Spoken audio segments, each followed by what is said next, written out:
Yo, what's going on, guys? Welcome back to a brand new video on the channel. Inside of today's video, we're finally back with some content, so just quick apologies. Just been a little bit crashed out in terms of content, but we're back on the grind here, and we're going to be talking about like 5 brawlers that pros believe are really broken in this meta. And I'm glad I was very early on this bandwagon, and it's Meeple. So Meeple, yeah, we kind of like, I got the feeling since all of the aggressive brawlers in the meta got nerfed, Meeple will be a good brawler. That's why literally after one day of the balance changes, not even one day, I knew Meeple would be like a top 5 brawler. That was my early prediction.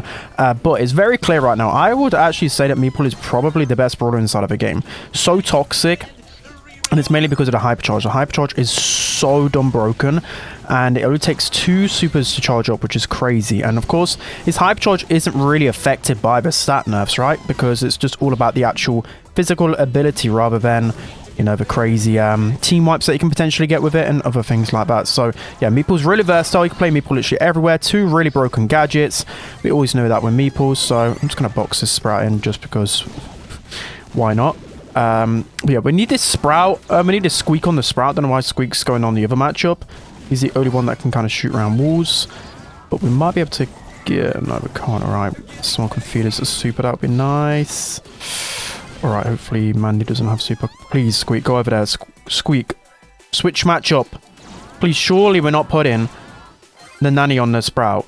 Surely that's not the maths. All right, let's just throw a little super here. Okay, we can't.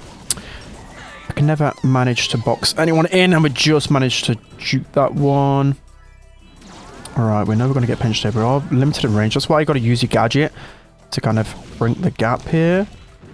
Okay, see if we can get this Gus down. No, we're not able to do that, but we might be able to get this Mandy down with another tap. There we go, and now we just need one more kill. We haven't got a hypercharge just yet, but one shot away from it. Might be able to box this Mandy in here. There we go, and that's going to allow us to get maybe some quick taps into her. There we go, hypercharge. That's going to get another kill, and that's going to be enough for the lead. So I didn't get to showcase Meeple's hypercharge, but yeah, that's the most broken thing about Meeple. Use the hypercharge, you can just stay in a wall. You think of it like if you and your team, I mean, I didn't really showcase that well because my teammates didn't go on the right matchups, and it probably would have been a bit better. And it's bounty. Meeple gets outranged here, but you can use Meeple everywhere. Hot zone, Brawl Ball, Gem Grab. I think Meeple is the best brawler inside of the game. So yeah, make sure you abuse Meeple as much as possible. Switching between your builds. I like to use the damage star power because it allows you to cycle your super in one less shot. So just bear that in mind. But yeah, Meeple, really strong right now. Let's jump into the next one. All right, guys, jumping into the next brawler who the pros believe is completely broken inside of this meta. I'm surprised by this one.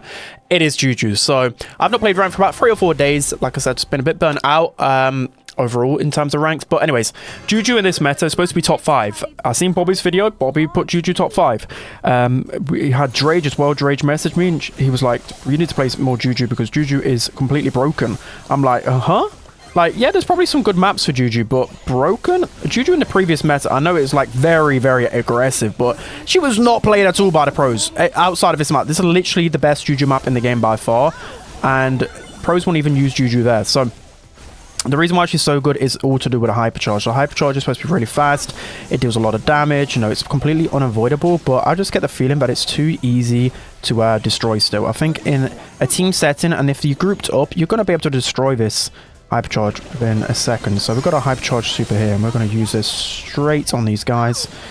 Okay, so they've got like a Jae Young and a Jean. They should take forever to destroy this, but you'll see like quite quickly how easy it is for them to destroy it. So yeah, we're doing our best here, but I feel like I'm just not really making an impact on the game whatsoever.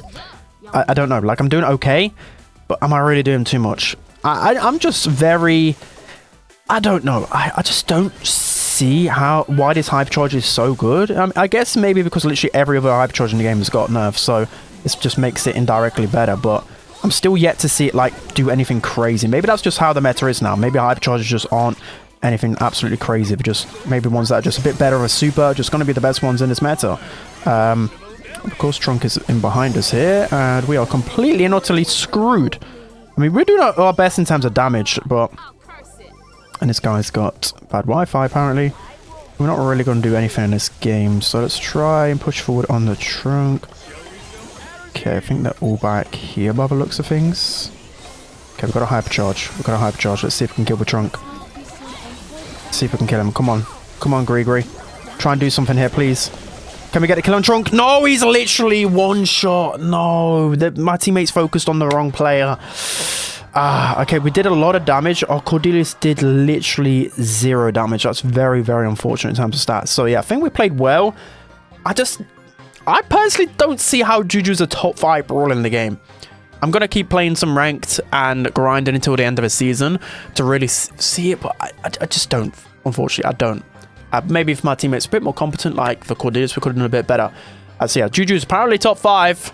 Let me know what you guys think.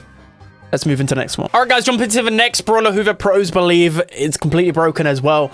It is Mo. So this might be a surprise to you guys. And again, like with tier lists very early on in the meta, like I did it like a week before, like even less than a week when the meta developed. I'm going to get a few things wrong. I am, and especially with so many nerfs. Okay, guys, I hold my hands up. I was a little bit wrong with Mo. So again, I anticipated Mo getting better, but people saying top 5, how long will this last? Do you guys really believe in that Mo's top 5? Maybe. Yes, I think the biggest thing with Mo is that, again, the meta around him completely shifted, and that's made Mo such a better brawler. Because you think of the brawlers that completely counted Mo, trust me, as a Mo main, I know the ones. So again, Kit, Kenji, all of these people that just got really aggressive card save, they could just go aggressive on Mo and just not have to worry because he just couldn't get his super in time. So okay, that... Why does auto-aim super always go to a weird... I need to stop doing that with Mo. I did it with my hypercharge as well. It always goes for a weird target. I was expecting that to go for the buster. But anyways, Mo. The reason why Mo is mainly good is because of the hypercharge again. So the hypercharge is very, very good, guys. Like, super good. And one reason is thanks to it not... actually getting a nerf technically. So there is a bug right now, I think, with multiple brawlers that have multiple forms. So I think like Meg, Bonnie, Mo, there's probably a couple more that I missed out on. So they still get the extra damage boost. So whether that's 20%, 25%, they still get it. So we're going to go for this buster here, and that should be a play. I was hoping we get it. I got too greedy there. I should have ran away with the gems instead. But what? Yeah, as I was saying, so that means that, you know, he's just going to be a lot better off because of that. Because all of these other brawlers have received damage nerfs with their hypercharges. So we should be able to kill this Gus because he popped his shield too early.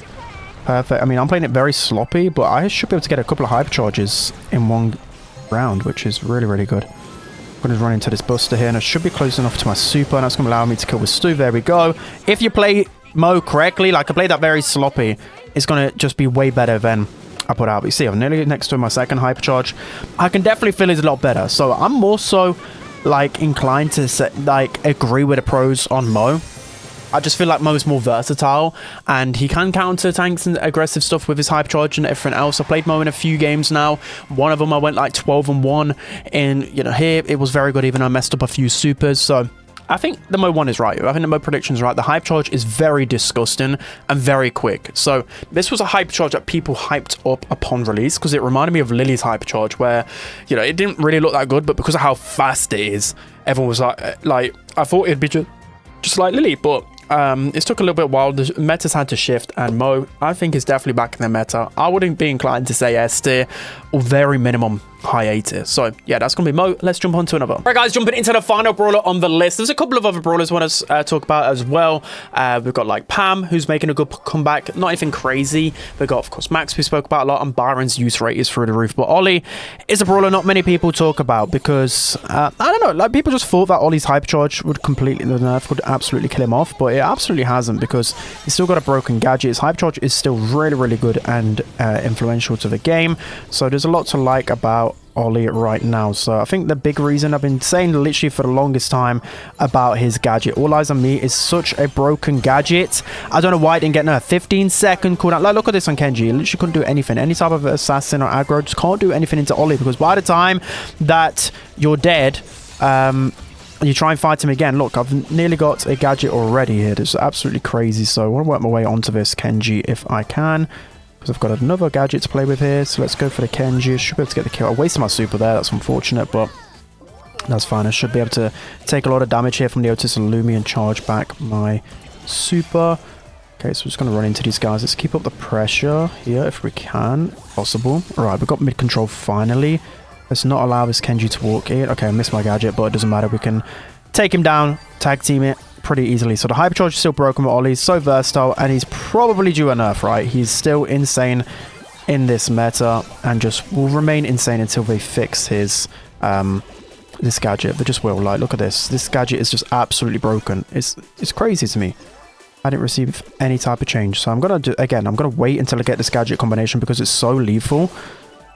And there's nothing they can even do about it. So I might be able to stay alive here. Okay, we'll get the gadget onto Genji. We wasted our super, but thankfully now, I think I've already got, no, I haven't got a treat. I mean, I've basically got hypercharge already, but I'm going to take it. I have got the 10th gem, so I need to be careful here. I didn't even use my hypercharge in this, but I think it's actually the gadget. Like, the hypercharge is good. It takes so long to get. I honestly prefer All Eyes on Me.